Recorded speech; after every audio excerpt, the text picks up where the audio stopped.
Hello दोस्तों, स्वागत है आप सभी लोगों का राइस स्मार्ट हिंदी के यूट्यूब प्लेटफॉर्म पर, जहां मैं आप लोगों का बायोलॉजी एंड केमिस्ट्री मेंटर के राहुल सर लेकर उपस्थित हुआ हूं मानव पाचक ग्रंथियों के बारे में जानकारी, यानी ह्यूमन डाइजेस्टिव ग्लैंड्स के बारे में। पिछले वीडियो में हमने मानव पाचन तंत्र के बारे में पढ़ा था, यानी कौन कौन से ऐसे अंग हैं जो पाचन की प्रक्रिया में हिस्सा लेते हैं, उन अंगों के बारे में पढ़ा था। आज हम ये जानेंगे कि हमारे कौन कौन से पाचक ग्रंथियां हैं, डाइजेस्टिव ग्लैंड्स हैं, जो पाचन में अपना महत्वपूर्ण रोल निभाते हैं, अपना वर्क करते हैं, और कहां पर किस तरह के कंपोनेंट का यानी न्यूट्रिएंट्स का यानी पोषक पदार्थ का पाचन होता है। तो ये सारी चीजें हम इस वीडियो में देखने वाले हैं, तो अंत तक बने रहिएगा वीडियो के साथ। बहुत सारी इंफॉर्मेटिव चीजें आप लोगों को पता चलेंगी, और ये सारी चीजें जो आपके एग्जामिनेशन में कहीं ना कहीं मददगार होगी। और सिर्फ एग्जामिनेशन में नहीं, अगर आपको इसकी अच्छी जानकारी हो जाती है तो आप ये समझिए कि आपके और हमारे सबके अंदर ये पाचन तंत्र है, और खाना हम सभी खाते हैं, उसका पाचन करते हैं। अगर इसकी सही जानकारी होगी तो गलत तरीके से और गलत चीज खाने से आप बचेंगे, और आपकी जीवन बहुत आनंदमय और सुखमय होगी, कम से कम निरोगी काया के रूप में। पैसे वैसे की कमी वो बात अलग है, लेकिन निरोगी काया है ना, सबसे बड़ा धन जो शरीर का है वो क्या है? एक निरोगी काया, यानी कि एक ऐसा शरीर जो रोग मुक्त हो।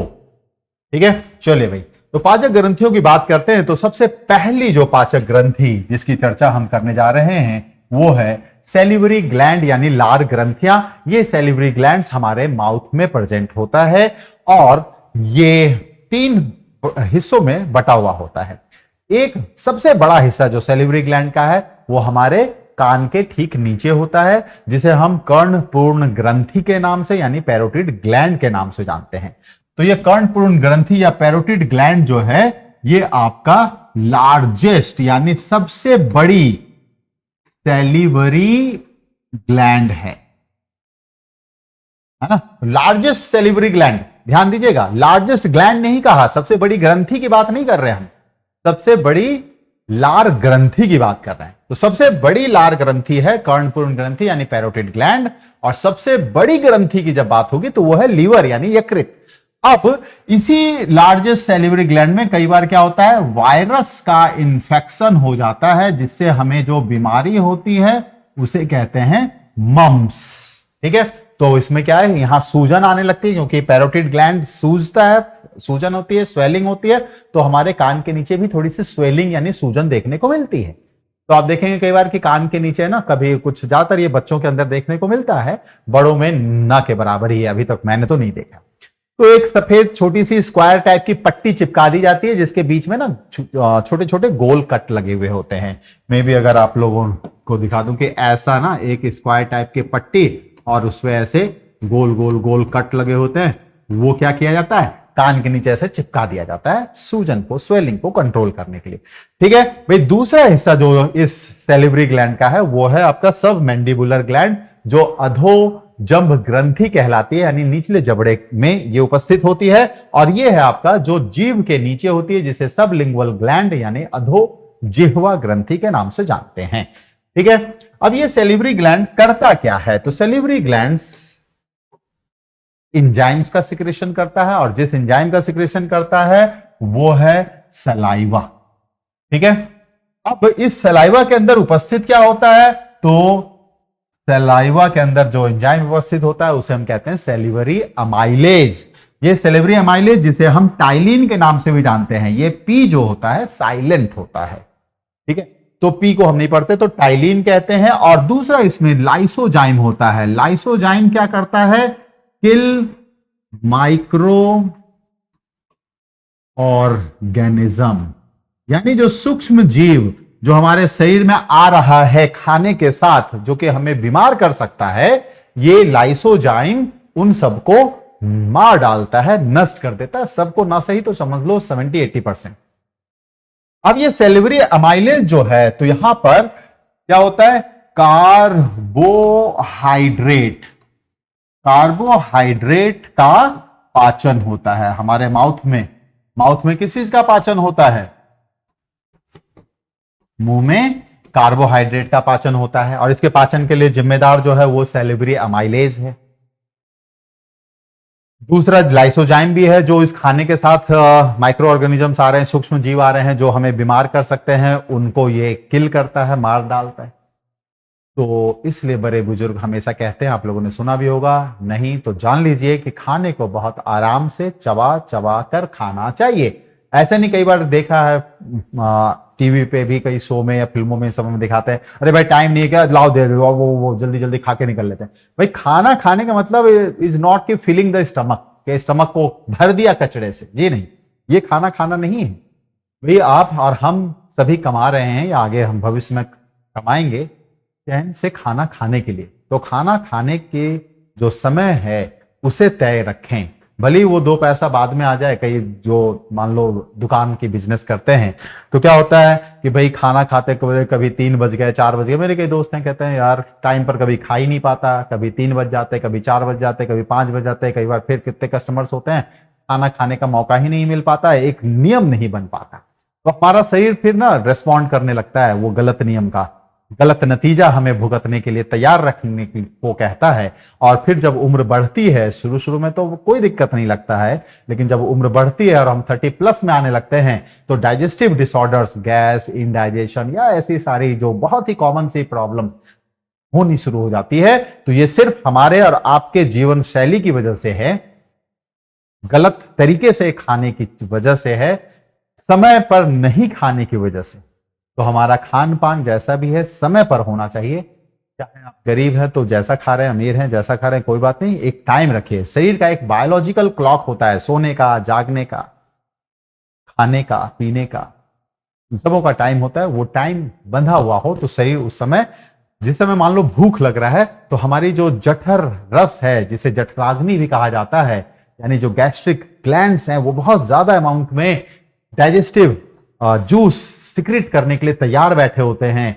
लेकिन उस समय उनको खाना अगर नहीं मिला तो वो फिर वो जठराग्नि जो है वो धीरे धीरे मंद पड़ने लगती है, यानी जो गैस्ट्रिक ग्लैंड्स का जो एक्शन था वो धीरे धीरे निष्क्रिय होने लगता है।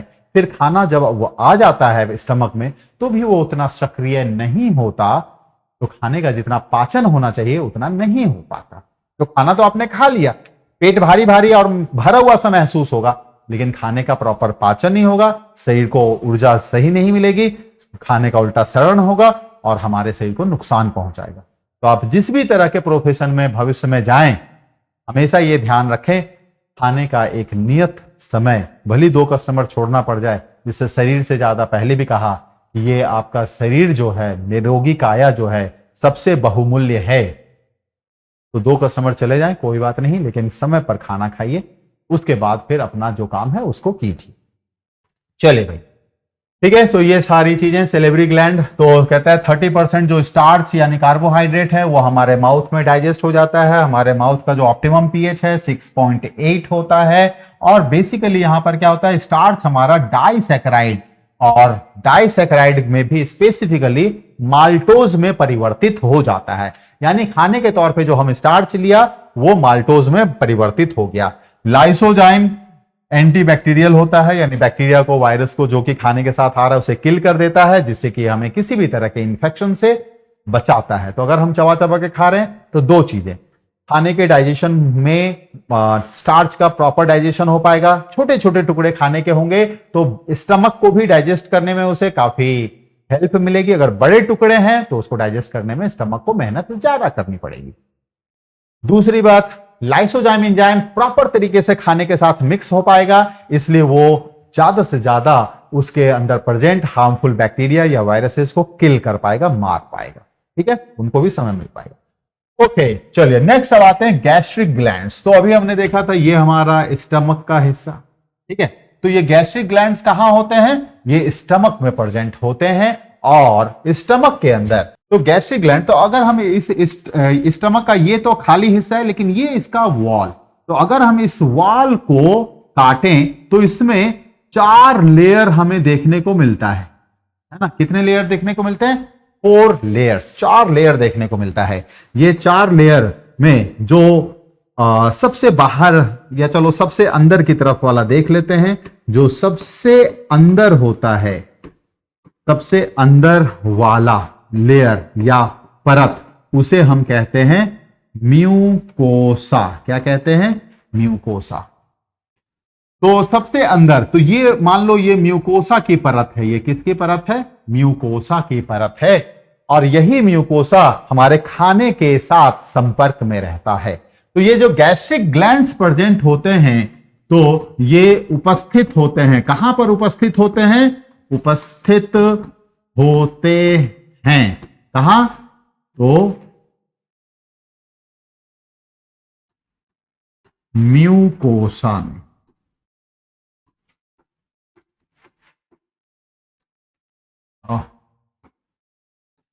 म्यूकोसा में उपस्थित होते हैं। तो गैस्ट्रिक ग्लैंड्स की उपस्थिति कहां है? तो म्यूकोसा में।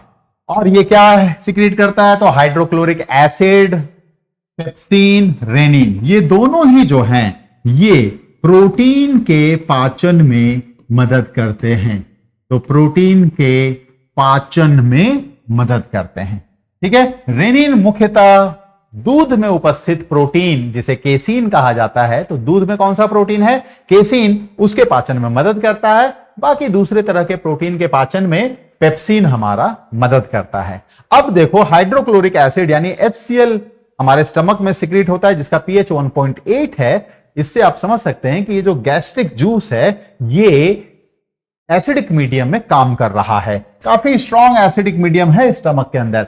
तो आप ये समझ लो माउथ के अंदर जो लाइसोजाइम था उसने किल किया बैक्टीरियाज को, कुछ जो बचे हुए आ गए वो इस स्ट्रॉन्ग एसिडिक मीडियम में मर जाएंगे। अगर उसके बाद भी बच गए तो हमें इंफेक्शन हो सकता है। ठीक है। तो ये पेप्सिन जो प्रोटीन डाइजेस्टिव एंजाइम है, ये रेनिन जो एक प्रोटीन डाइजेस्टिव एंजाइम्स हैं, ये सभी प्रोटीन पाचक एंजाइम्स काम करते हैं एसिडिक मीडियम में, अम्लीय माध्यम में। जबकि माउथ का मीडियम कैसा था? बेसिक मान के चलते हैं, क्षारीय। लेकिन एसिडिक मीडियम, बहुत ही स्ट्रॉन्ग एसिडिक मीडियम है स्टमक का। ठीक है। तो अब इतना सारा, अब ये कहता है कि ये हमारा स्टमक है और यहां पर एसिड बन रहा है HCl। अब यही एसिड जब यहां आ जाता है ईसोफेगस की दीवारों पर, तो हमें सीने में जलन महसूस होती है, तो गैस बनता है, खट्टे डकार। खट्टे डकार क्यों? क्योंकि एसिड का स्वाद ही खट्टा होता है। अम्ल जो है वो खट्टे स्वाद का होता है। एसिड इज सार इन टेस्ट, तो खट्टा डकार, सीने में जलन। क्यों? ये एसिड जब ईसोफेगस के मसल्स को टच करता है तो उसको गलाने लगता है, इसकी वजह से हमें जलन महसूस होती है। तो कहता है कि ये जो स्टमक का हिस्सा है, कार्डिया से लेके पाइलोरस तक, जठर आगमन से लेके जठर निर्गमन तक का जो हिस्सा है, यहां ये एसिड जलन क्यों नहीं करता? यानी हमारे स्टमक के अंदर, अमाशय के अंदर, जठर के अंदर जलन क्यों नहीं महसूस होती? कहता है यहां एसिड बन रहा है ना। तो ऊपर वाले ने यहां एक ऐसी रचना भी बनाई है जिससे ये एसिड हमारे स्टमक को, हमारे अमाशय को नुकसान न पहुंचा पाए। और यह है आपका bicarbonate ions. Bicarbonate ions formula HCO3-। तो ये क्या होता है? एक पतली सी लेयर बाइकार्बोनेट आयन की लगातार इस स्टमक के वॉल के साथ लगी रहती है, जो कि क्षारीय प्रकृति का, बेसिक नेचर का होता है। तो जब ये HCl एसिड इस बाइकार्बोनेट के साथ मिलता है तो ये दोनों एक दूसरे के प्रकृति को, एक दूसरे के नेचर को उदासीन कर देते हैं, न्यूट्रलाइज कर देते हैं। तो इस तरह से इस बाइकार्बोनेट आयन की उपस्थिति हमें स्टमक में HCl के बुरे प्रभाव से बचाती है। लेकिन ऐसा बाइकार्बोनेट का लेयर ओइसोफेगस में नहीं है, ग्रासिका के अंदर नहीं है, स्मॉल इंटेस्टाइन के अंदर नहीं है, इसलिए वहां पर इससे प्रॉब्लम हो सकती है। ठीक है। तो gastric juice protects stomach from extraction by the highly concentrated gastric acid. तो बहुत ही ज्यादा ताकतवर HCl से पेट को जलने से बचाता है बाइकार्बोनेट आयन। चलिए भाई, नेक्स्ट अब हम बात कर रहे हैं लीवर की।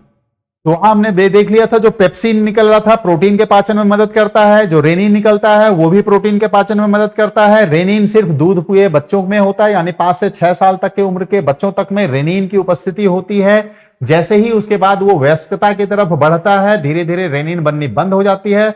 12-13 साल के बाद तो स्टमक के अंदर रेनिन बनना पूरी तरह से बंद।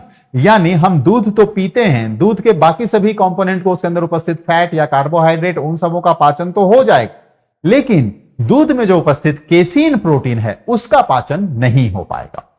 अब नेक्स्ट की बात करते हैं लीवर, जो कि लार्जेस्ट ग्लैंड है, सबसे बड़ी ग्रंथि है हमारे शरीर में, जो 1.2 से लेकर 1.5 केजी तक का यानी 1.5 किलो तक का वजन इसका हो सकता है। ये डायफ्राम के ठीक नीचे होता है।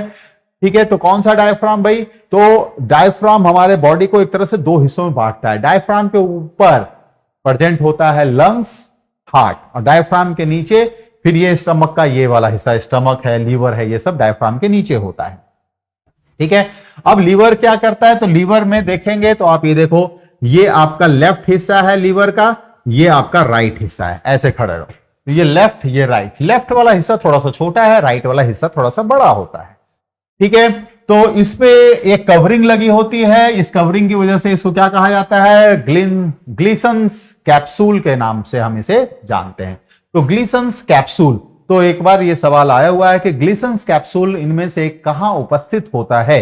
तो ग्लीसन्स कैप्सूल कहां पर उपस्थित है? लीवर में, यकृत में।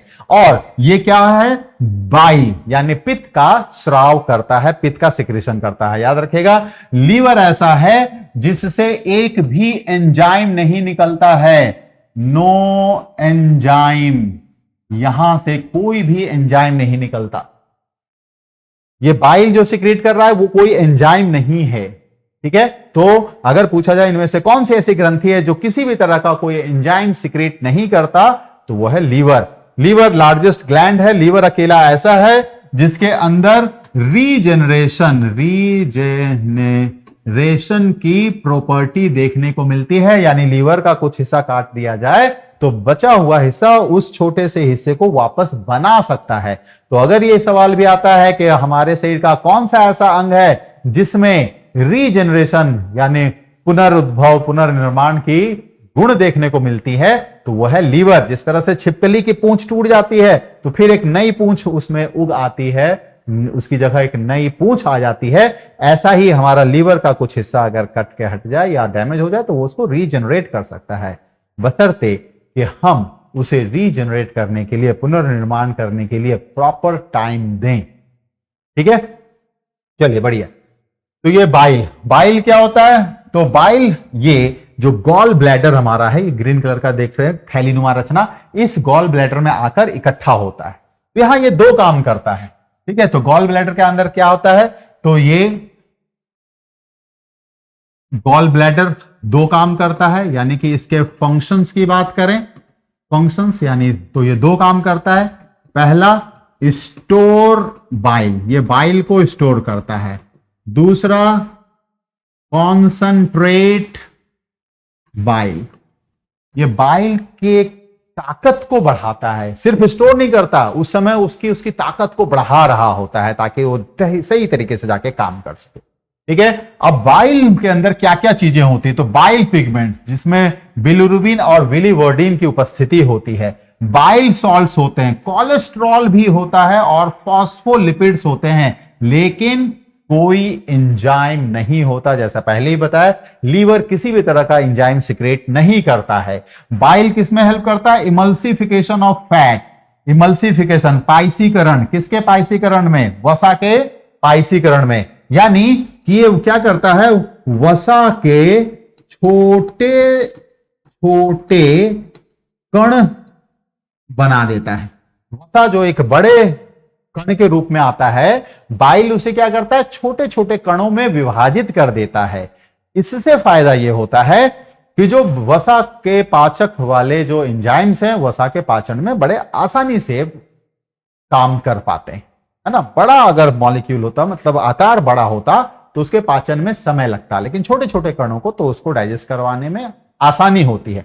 तो बाइल सिर्फ यही मदद करता है कि फैट के बड़े मॉलिक्यूल को, बड़े अणु को छोटे छोटे अणुओं में, छोटे छोटे मॉलिक्यूल में ब्रेक कर देता है, जिसकी वजह से फैट डाइजेस्टिव एंजाइम लाइपेज बहुत आसानी से इन फैट को डाइजेस्ट कर पाता है।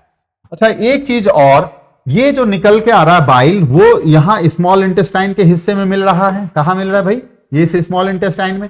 और ये है हमारा क्या? जठर यानी कि स्टमक, और इसके अंदर क्या बन रहा है? HCl। ठीक है, तो अब ये जो खाने का हिस्सा आगे बढ़ेगा, ये किस नेचर का होगा? एसिडिक नेचर का, बहुत ही ज्यादा एसिडिक। ये जब यहां पहुंचेगा पेट से निकल के, अमाशय या जठर या स्टमक कह लीजिए, वहां से निकल के जब यहां पहुंचेगा तो फिर हमें पेट के निचले हिस्से में जलन क्यों नहीं महसूस होती? क्योंकि कहा बाइकार्बोनेट हमारे ओइसोफेगस में नहीं होता, हमारे स्मॉल इंटेस्टाइन में नहीं होता। सिर्फ बाइकार्बोनेट के लेयर जो बनते हैं वो स्टमक के अंदर बनते हैं, इसलिए वहां एसिड से वो हमें बचा लेता है। एसिड के जो स्ट्रॉन्ग मांसपेशियों को जलाने वाला प्रभाव है उससे तो ये पेट को बचा लेता है, लेकिन अब स्मॉल इंटेस्टाइन में कैसे बचता है? तो ये बचता है इस बाइल की वजह से। बाइल जो होता है ये बेसिक होता है, ठीक है, यानी कि ये क्या होता है? क्षारीय प्रवृत्ति का होता है, क्षारीय होता है। तो क्या होता है कि ये एसिडिक खाना, अब ये जो एसिडिक खाना आ रहा है इसे हम कहते हैं चाइन। क्या कहते हैं भाई? चाइन। जो खाना हमने मुंह में चबाकर निगला उसे कहते हैं बोलस, ठीक है, वो बेसिक नेचर का होता है, क्षारीय प्रकृति का होता है। पेट में पाचन के बाद जब खाने का हिस्सा आगे बढ़ता है जो एसिडिक नेचर का होता है उसे कहते हैं चाइन।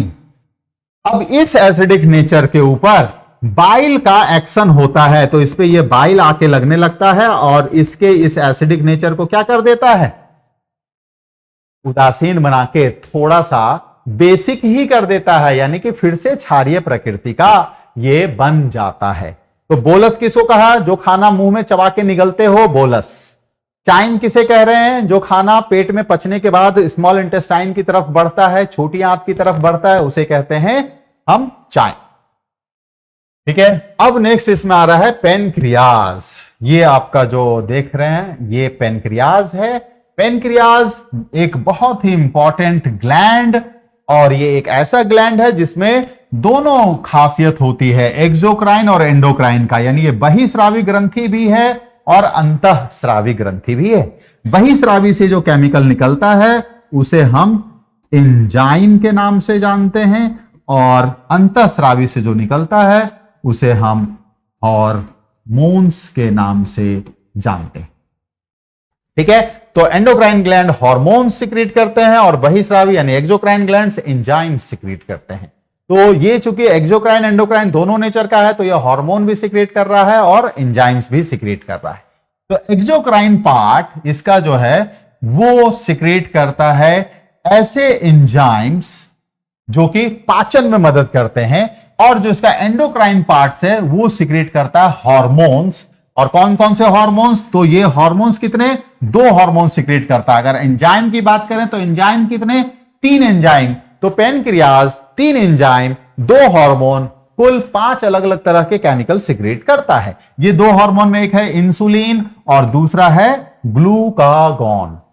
इंसुलिन ब्लड में ग्लूकोज के लेवल को कम करता है, ग्लूकागॉन ब्लड में ग्लूकोज के लेवल को बढ़ाता है। इस तरह से इंसुलिन और ग्लूकागॉन दोनों ब्लड के ग्लूकोज लेवल को नियंत्रित करके रखते हैं। लेकिन अगर किसी वजह से इनमें से कोई भी काम करना बंद कर दे तो हमें परेशानी होगी। लाइक अगर इंसुलिन काम करना बंद कर दे हमें डायबिटीज हो जाएगी। तो इंसुलिन काम करना बंद कर दे तो हमें डायबिटीज हो जाती है, और इसे हम कहते हैं डायबिटीज मेलिटस। और ग्लूकागॉन अगर हमें काम करना बंद कर दे तो फिर ब्लड में ग्लूकोज का लेवल बढ़ना बंद हो जाएगा। यहां पर ग्लूकोज का लेवल कम करना बंद हो जाएगा तो शुगर ज्यादा हो जाएगा, डायबिटीज। ये ब्लड में ग्लूकोज का लेवल ही कम हो जाएगा, बढ़ेगा नहीं, तो इसे हम शुगर की कमी ऐसा कह सकते हैं। तो ऐसे लोगों को फिर बहुत सारा चीनी खाते रहना पड़ता है। ओके भाई, अब ये जो एंजाइम 3 एंजाइम जो सिक्रीट कर रहा है उसमें एक ट्रिप्सिन है। ट्रिप्सिन जो कि काम करता है किसमें? प्रोटीन के डाइजेशन में। पेप्टिक अमाइलेज है जो किसके डाइजेशन में? माल्टोज के डाइजेशन में। यानी कि आप समझ लो कि ये कार्बोहाइड्रेट के डाइजेशन में मदद कर रहा है, कार्बोहाइड्रेट। और तीसरा हो गया लाइपेजेज जो लिपिड यानी वसा या फिर कह लो फैट, इसके पाचन में मदद कर रहा है। तो 3 डाइजेस्टिव एंजाइम्स जो है वो 3 अलग अलग पोषक पदार्थों के पाचन में मदद कर रहा है। ट्रिप्सिन प्रोटीन के पाचन में, अमाइलेज कार्बोहाइड्रेट बेसिकली माल्टोज के पाचन में, लिपिड के पाचन में लाइपेज ये एक्शन करता है। अब ध्यान देना स्टमक में हमने चर्चा की, तो स्टमक के अंदर जो प्रोटीन डाइजेस्टिव एंजाइम है वो है पेप्सिन, और पेप्सिन काम कर रहा है किस मीडियम में? एसिडिक मीडियम में। ट्रिप्सिन की अगर हम बात करें, यह भी प्रोटीन का पाचन करता है, लेकिन ये किस मीडियम में पाचन करता है? Basic medium. तो ट्रिप्सिन और पेप्सिन दोनों ही प्रोटीन पाचक एंजाइम्स हैं, लेकिन ट्रिप्सिन प्रोटीन का पाचन बेसिक मीडियम में कर रहा है, स्टमक के अंदर पेप्सिन प्रोटीन का पाचन एसिडिक मीडियम में कर रहा है। दोनों में यह अंतर है। इस पर भी सवाल आते रहे हैं, आते रहेंगे, जरूर पढ़ के याद रखिएगा। ओके भाई, तो बता ही दिया ट्रिप्सिन के बारे में, पेप्टिक अमाइलेज और लाइपेज, इन सब के बारे में आपको बता दिया कि कौन क्या कैसे करते हैं। तो ये हमारा सारा का सारा डाइजेस्टिव ग्लैंड्स के बारे में जानकारी थी, और उससे रिलेटेड कुछ और थोड़ी बहुत जानकारियां जो हमने आपसे साझा करी। उम्मीद है ये वीडियो आपको बहुत ही इंफॉर्मेटिव लगी होगी, अच्छी लगी होगी। जैसा भी है कमेंट करके बताइएगा, और आगे आप किस टॉपिक पर ऐसा ही एक डिटेल एक्सप्लेनेशन वाला वीडियो चाहते हैं, इसे भी कमेंट करना चाहें तो कर सकते हैं। मैं वही वीडियो लेकर आप लोगों के सामने आऊंगा। आप मुझे इजाजत दीजिए, और आप लोग अपने अपने तैयारियों में व्यस्त रहिए, मस्त रहिए, स्वस्थ रहिए।